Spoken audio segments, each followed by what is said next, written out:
So well, sound. I mean, sound when it's used in a particular way is healing, isn't it? Yeah, it's a big subject, and unfortunately, the whole area has been muddied a bit by people who are well-meaning, but there's the New been Ages. a lot of quackery. The New Ages. Yeah. Yeah. I mean, no, some of it's great. Sure, but that, I mean, but it's all it's not very rigorous and kind of. Do you know what I mean? It relies on an individual's kind of take on things, and what we need is a more kind of agreed what works, what doesn't, what's best practice, how can this be used in a more cogent way, you know, and that's what I'm interested in, the kind of rationale of it all, and from that end, you know, continue to be interested and pursue lots of kind of research stuff and education stuff associated. It doesn't have to be directly to do with immersive sound, but it's all part of this kind of replacing reality thing, which I'm very interested in. Anyway. Okay, I'm going to pause you there. Getting back.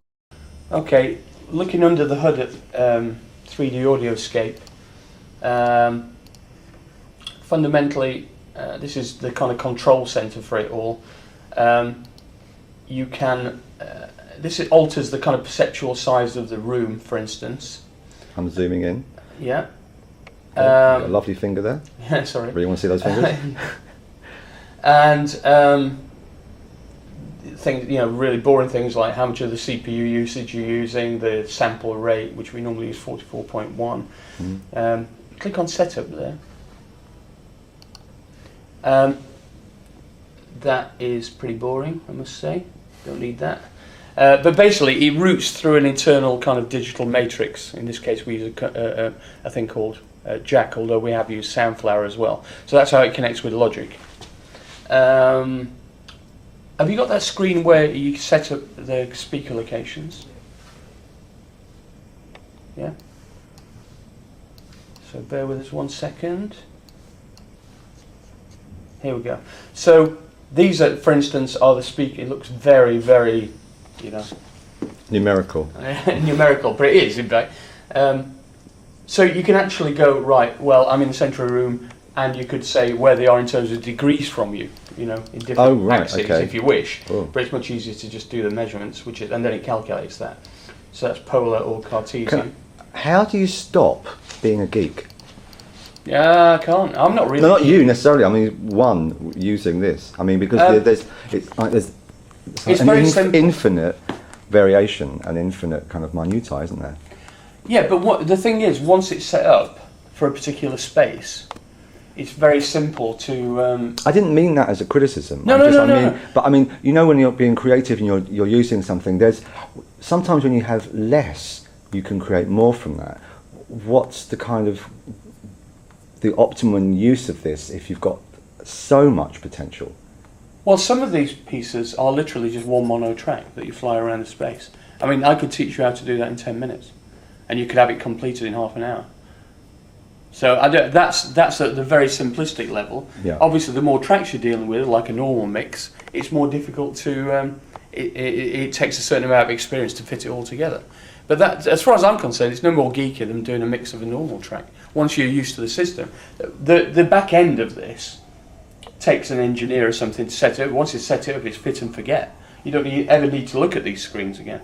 So if you were composing for a piano, you could take a piano apart and say, this is how this works, this is how this works. But the important thing is actually it's stuck together by someone, it works, and then you can actually make music on it. Mm-hmm. That's something beautiful with it.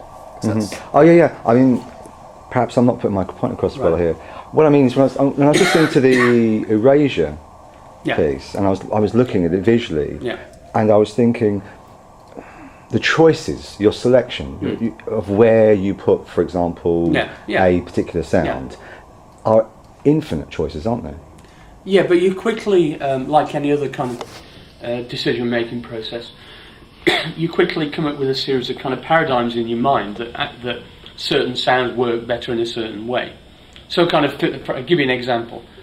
We've discovered that low-frequency sounds, kick drums, low drones, etc., will always, for some reason, sound better if they're coming from low in the sound. Right, so that's right.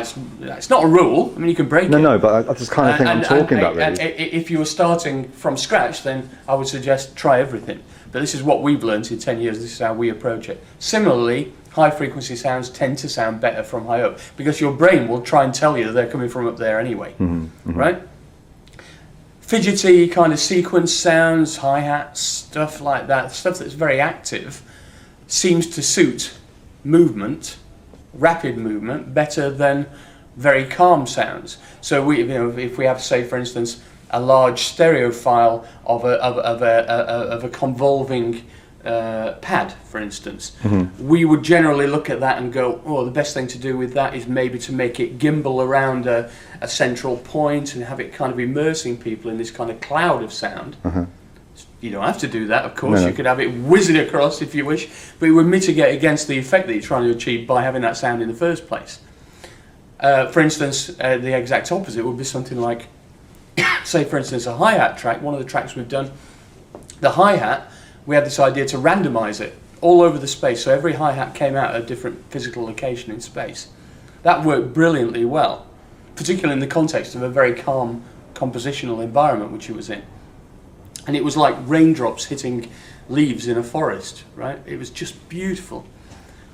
There are lots of tricks like this that we've discovered work really well, and then you just start recycling the tricks, so it narrows down your options. Like everything else, if you bought a guitar, over a 5 or 10 year period, you would unfortunately drift into certain things that work. Yeah. This is BP. Oh yeah, I was going to show you BP, wasn't I? I should be a director here. Sorry. Which one are we playing then? Partnership.